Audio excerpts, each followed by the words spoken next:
नमस्कार दोस्तों, आपको कक्षा 12 जीव विज्ञान का अध्याय 5 वंशागत और विविधता के सिद्धांत पढ़ाया जा रहा था। पिछले वीडियो लेक्चर में आपको अनुवांशिक विकार के बारे में पढ़ाया जा रहा है, जिसमें आपको मंडलीय विकार के बारे में बता दिया गया है। आज आपको उसका दूसरा पार्ट क्रोमोजोमीय विकार के बारे में बताया जाएगा। तो आइए दोस्तों देखते हैं क्रोमोजोमीय विकार के बारे में। तो ध्यान दीजिए, क्रोमोजोमीय विकार। मंडलीय विकार में आपको हीमोफीलिया, ठीक है, सिकल सेल एनीमिया और फिनाइलकीटोन्यूरिया के बारे में बता दिया गया है। अब जो है क्रोमोजोमी विकार के बारे में देखते हैं। दूसरी तरफ एक या अधिक क्रोमोजोमों की अनुपस्थिति, ठीक है, एक या अधिक क्रोमोजोम क्या हो जाए, अनुपस्थित हो जाए, या फिर अधिकता हो जाए, या फिर असामान्य विन्यास हो जाए। ठीक है, क्रोमोजोमी विकार कब उत्पन्न होगा? जब क्रोमोजोम की अनुपस्थिति हो जाए। एक या अधिक क्रोमोजोम की अनुपस्थिति, अधिकता या असामान्य विन्यास क्रोमोजोमी विकार के कारण होते हैं। तो क्रोमोजोमीय विकार क्यों होता है? क्रोमोजोमी विकार जो है एक या अधिक क्रोमोजोम की अनुपस्थिति के कारण, अधिकता के कारण या असामान्य विन्यास के कारण होता है। ठीक है, तो एक या अधिक क्रोमोजोम की अनुपस्थिति, अधिकता या असामान्य विन्यास क्रोमोजोमी विकार के कारण होते हैं। कोशिका विभाजन के समय क्रोमेटिड की 20 संयोजन की अनुपस्थिति के कारण एक क्रोमोजोम की अधिकता या हानि हो जाती है। तो आप देख रहे हैं कि कोशिका विभाजन के समय जो है क्रोमेटिड की 20 संयोजन की अनुपस्थिति के कारण, क्रोमेटिड के 20 संयोजन की अनुपस्थिति के कारण क्या होता है, एक क्रोमोजोम की अधिकता या हानि हो जाती है। इसे असुगुणिता एन्यूप्लाइडी कहते हैं। जब एक क्रोमोजोम की अधिकता या हानि हो जाए तो उसको क्या कहेंगे? असुगुणिता या एन्यूप्लाइडी कहते हैं। तो कोशिका विभाजन के समय क्रोमेटिड के 20 संयोजन की अनुपस्थिति के कारण, कोशिका विभाजन के समय क्रोमेटिड के 20 संयोजन की अनुपस्थिति के कारण एक क्रोमोजोम की अधिकता या हानि हो जाती है। इसे असुगुणिता एन्यूप्लाइडी कहते हैं। उदाहरण देखें, जैसे 21वें गुणसूत्र की एक प्रति की अधिकता, अगर 21वें गुणसूत्र की एक प्रति क्या हो जाए, बढ़ जाए, तो इससे क्या होगा, डाउन सिंड्रोम हो जाता है। 21वें गुणसूत्र की एक प्रति की अधिकता के कारण डाउन सिंड्रोम हो जाता है। इसी प्रकार एक यक्ष गुणसूत्र की हानि से, अगर एक यक्ष गुणसूत्र क्या हो जाए, कम हो जाए, इस प्रकार यदि एक यक्ष गुणसूत्र के हानि से नारियों में टर्नर सिंड्रोम हो जाता है। तो आप देख रहे हैं कि 21वें गुणसूत्र के एक प्रति की अधिकता से डाउन सिंड्रोम हो जाता है, जबकि यक्ष गुणसूत्र की हानि से नारियों में टर्नर सिंड्रोम हो जाता है। ठीक है, तो इस तरह से गुणसूत्र का बढ़ना या घट जाना क्या कहलाता है? असुगुणिता या एन्यूप्लाइडी कहते हैं। कोशिका द्रव्य विभाजन न हो सकने के कारण, कोशिका द्रव्य विभाजन न हो सकने के कारण क्रोमोजोम का एक पूरा समुच्चय अधिक हो जाता है। ठीक है, यदि जो है कोशिका द्रव्य विभाजन न हो, कोशिका द्रव्य विभाजन न हो सकने के कारण क्रोमोजोम का एक पूरा समुच्चय अधिक हो जाता है। इसे बहुप्लॉइडी, पॉलीप्लॉइडी कहते हैं। ठीक है, कोशिका द्रव्य विभाजन न हो सकने के कारण क्रोमोजोम का एक पूरा समुच्चय अधिक हो जाता है। इसे बहुगुणिता, पॉलीप्लॉइडी कहते हैं। यह अवस्था प्राय पौधों में पाई जाती है। ठीक है, तो गुणसूत्र का क्रोमोजोम का एक पूरा सेट अधिक हो जाए, जिसे पॉलीप्लॉइडी कहेंगे, तो यह अवस्था किसमें पाई जाती है? पौधों में पाई जाती है। मानव में क्रोमोजोम की कुल संख्या 46 अर्थात 23 जोड़े है। मानव में क्रोमोजोम गुणसूत्र की कुल संख्या कितनी है? 46 अर्थात 23 जोड़े हैं। इनमें से 22 जोड़े अलिंग सूत्र होते हैं। जो 22 जोड़े कैसे होते हैं? एक जैसे होते हैं। 22 जोड़े अलिंग सूत्र होते हैं और एक जोड़ा होता है लिंग सूत्र का। मानव में कुल गुणसूत्र कितने होते हैं? क्रोमोजोम 46 होते हैं, 23 जोड़े होते हैं, जिसमें से 22 जोड़े अलिंग सूत्र होते हैं और एक जोड़ा लिंग सूत्र का होता है। कभी कभी बिरले ही सही व्यक्ति में क्रोमोजोम का एक अतिरिक्त जोड़ा शामिल हो जाता है। ठीक है, कभी कभी क्या होता है, बिरले ही सही व्यक्ति में क्रोमोजोम का एक अतिरिक्त जोड़ा शामिल हो जाता है, या कभी एक जोड़े क्रोमोजोम की कमी हो जाती है। ठीक है, या तो एक जोड़ा क्रोमोजोम अधिक हो जाता है या एक जोड़ा क्रोमोजोम कभी कभी कम हो जाता है। इन स्थिति को क्रमशः क्रोमोजोम की द्विअधिसूत्री टेट्रासोमी या द्विन्यूनसूत्री नलसोमी कहा जाता है। ठीक है, तो आप देख रहे हैं कि जब अधिकता हो जाएगी तब उसे क्या कहेंगे, द्वि अधिसूत्री टेट्रासोमी कहेंगे, या फिर जब कमी हो जाएगी तो कहेंगे द्विन्यूनसूत्री नलसोमी कहा जाता है। ऐसी स्थिति के प्रभाव से व्यक्ति में गंभीर रोग हो जाता है।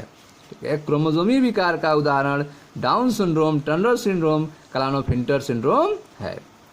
ठीक है, तो इस तरह से आपने देखा कि अधिकता के कारण टेट्रासोमी, ठीक है, अगर जोड़ा अधिक हो जाए टेट्रासोमी, जोड़ा कम हो जाए तो नलसोमी हो जाता है। और यह कारण क्या होता है, गंभीर रोग हो जाते हैं ऐसे।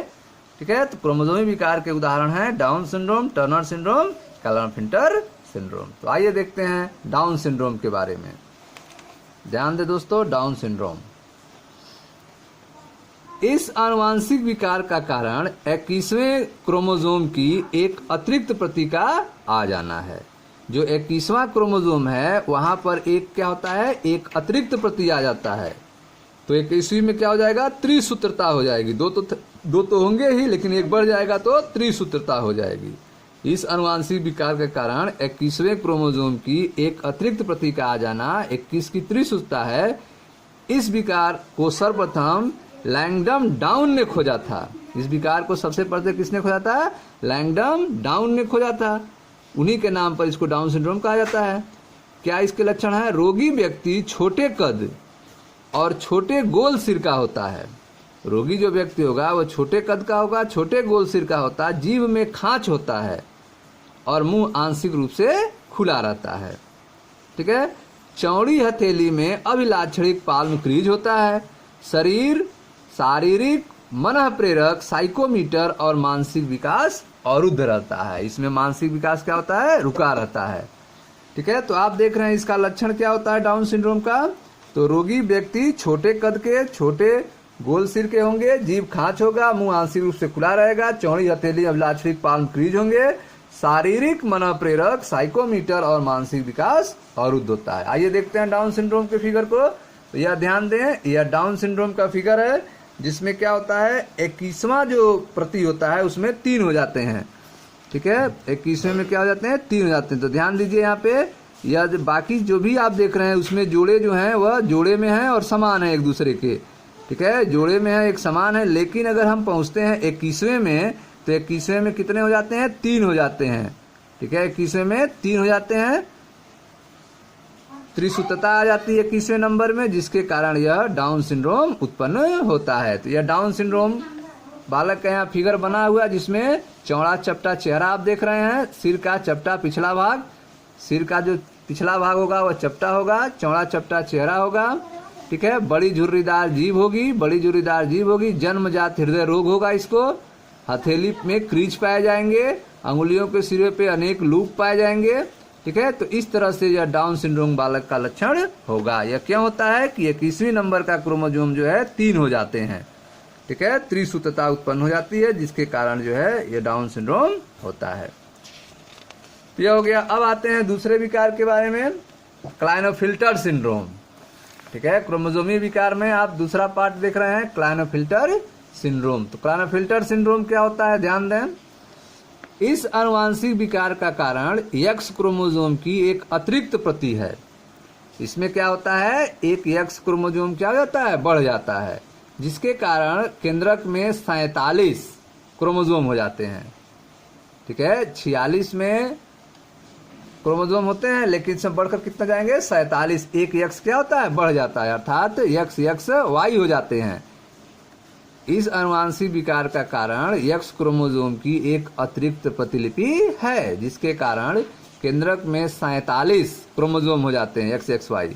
ऐसे व्यक्ति समग्र रूप से तो ठीक है पूर्ण प्रधान होते हैं, किंतु मादा लक्षण गायनिकोमैस्टिजी अर्थात स्त्रीवत पुरुष वक्ष का वर्धन भी व्यक्त करते हैं।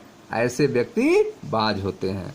ठीक है, तो यह फिगर आप देख रहे हैं, इसमें जो मादा लक्षण है, ठीक है, गायनिकोमैस्टिस अर्थात स्त्रीवत पुरुष वक्ष का वर्धन, जो वक्ष है वह स्त्री की तरह बढ़ने लगता है। ठीक है, यह पुरुष में वक्ष जो है स्त्री की तरह बढ़ने लगता है, गायनिकोमैस्टिस हो जाती है। ऊंचे कद के छात्र, ठीक है, ऊंचे कद के साथ जो है इसमें स्त्री के लक्षण उत्पन्न हो जाएंगे और ऐसे व्यक्ति क्या होंगे, बाज होंगे। केंद्रक में कितने गुण से 47 होंगे, क्रोमोसोम XXY होगा। ठीक है, तो यह हो गया आपका क्लाइनेफेल्टर सिंड्रोम। तो इस अनुवांशिक विकार का कारण X क्रोमोसोम की एक अतिरिक्त प्रतिलिपि है, जिसके कारण केंद्रक में 47 क्रोमोसोम XXY हो जाते हैं। ऐसे व्यक्ति समग्र रूप से तो पुरुष प्रधान होते हैं, किंतु मादा लक्षण अर्थात गायनिकोमैस्ट्रीज अर्थात स्त्रीवत पुरुषवच्छ का वर्धन भी व्यक्त करते हैं। ऐसे व्यक्ति बाज होते हैं। अब देखते हैं अगला टर्नर सिंड्रोम। इस विकार का कारण एक X क्रोमोसोम का अभाव होता है। इस विकार में क्या होता है, एक X क्रोमोसोम कम हो जाता है, अर्थात 45 क्रोमोसोम XO स्थिति होती है। तो टर्नर सिंड्रोम में क्या होगा, इस विकार के कारण एक X क्रोमोसोम का अभाव होता है, अर्थात 45 क्रोमोसोम की स्थिति XO।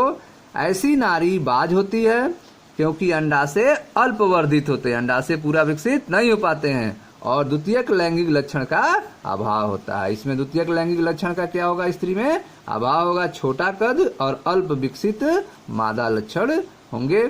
ठीक है, तो इस तरह से आपने देखा कि मानव में सेक्स क्रोमोसोम की बनावट के कारण उत्पन्न आनुवांशिक विकार का आरेखीय निरूपण, पहला था क्लाइनेफेल्टर सिंड्रोम और दूसरा था टर्नर सिंड्रोम। क्लाइनेफेल्टर सिंड्रोम में आपने देखा इस आनुवांशिक विकार का कारण X क्रोमोसोम की एक अतिरिक्त प्रतिलिपि है, जिसके कारण केंद्रक में 47 क्रोमोसोम हो जाते हैं XXY। ऐसे व्यक्ति समग्र रूप से तो पुरुष प्रधान होते हैं, किंतु मादा लक्षण गायनिकोमैस्ट्रीज अर्थात स्त्रीवत पुरुषवच्छ का वर्धन भी व्यक्त करते हैं, और ऐसे व्यक्ति बाज होते हैं। ठीक, अगला आपने देखा टर्नर सिंड्रोम। इस विकार का कारण एक X क्रोमोसोम का अभाव होता है, अर्थात 45 क्रोमोसोम XO स्थिति। ऐसी नारी बाज होती है क्योंकि अंडाशय जो होते हैं वह अल्पवर्धित होते हैं और द्वितीयक लैंगिक लक्षण का अभाव होता है। ठीक है, तो इस तरह से आपने देखा क्रोमोसोमीय विकार के बारे में। ठीक है, जिसमें डाउन सिंड्रोम, क्लाइनेफेल्टर सिंड्रोम और टर्नर सिंड्रोम के बारे में आपको बताया गया। ठीक है, तो आप जो है हेडिंग पढ़ रहे थे आनुवांशिक विकार के बारे में। तो आनुवांशिक विकार में पहले आपको वंशावली विश्लेषण पेडिग्री एनालिसिस बताया गया, फिर आपको ठीक है विकार दो भागों में बांटे गए थे मोटे तौर पर, मेंडली विकार और क्रोमोसोमी विकार के बारे में। तो मेंडली विकार आपको पढ़ाया गया, जिसमें हीमोफीलिया, ठीक है, दात्र कोशिका अवरक्ता अर्थात सिकल सेल एनीमिया और फिनाइलकीटोन्यूरिया के बारे में बताया गया। और उसके बाद उसका दूसरा पार्ट क्रोमोसोमी विकार के बारे में बताया गया, जिसमें डाउन सिंड्रोम, क्लाइनेफेल्टर सिंड्रोम और टर्नर सिंड्रोम के बारे में बताया गया। ठीक है, तो इस तरह से दोस्तों आपका अध्याय 5 वंशागत और विविधता के सिद्धांत समाप्त हो चुके हैं। ठीक है, अब जो है इसको आप पूरे वीडियो अपलोड कर दिए जाएंगे, आप देख सकते हैं। तो आप बुक को पढ़ते रहिए, वीडियो को देखते रहिए। कोई भी प्रॉब्लम हो तो कमेंट बॉक्स में आप कमेंट कीजिए, उसको जल्द से जल्द सॉल्व किया जाएगा। ठीक है, वीडियो को आप लाइक करें, शेयर करें, सब्सक्राइब करें, अपने दोस्तों को भी बताएं। धन्यवाद।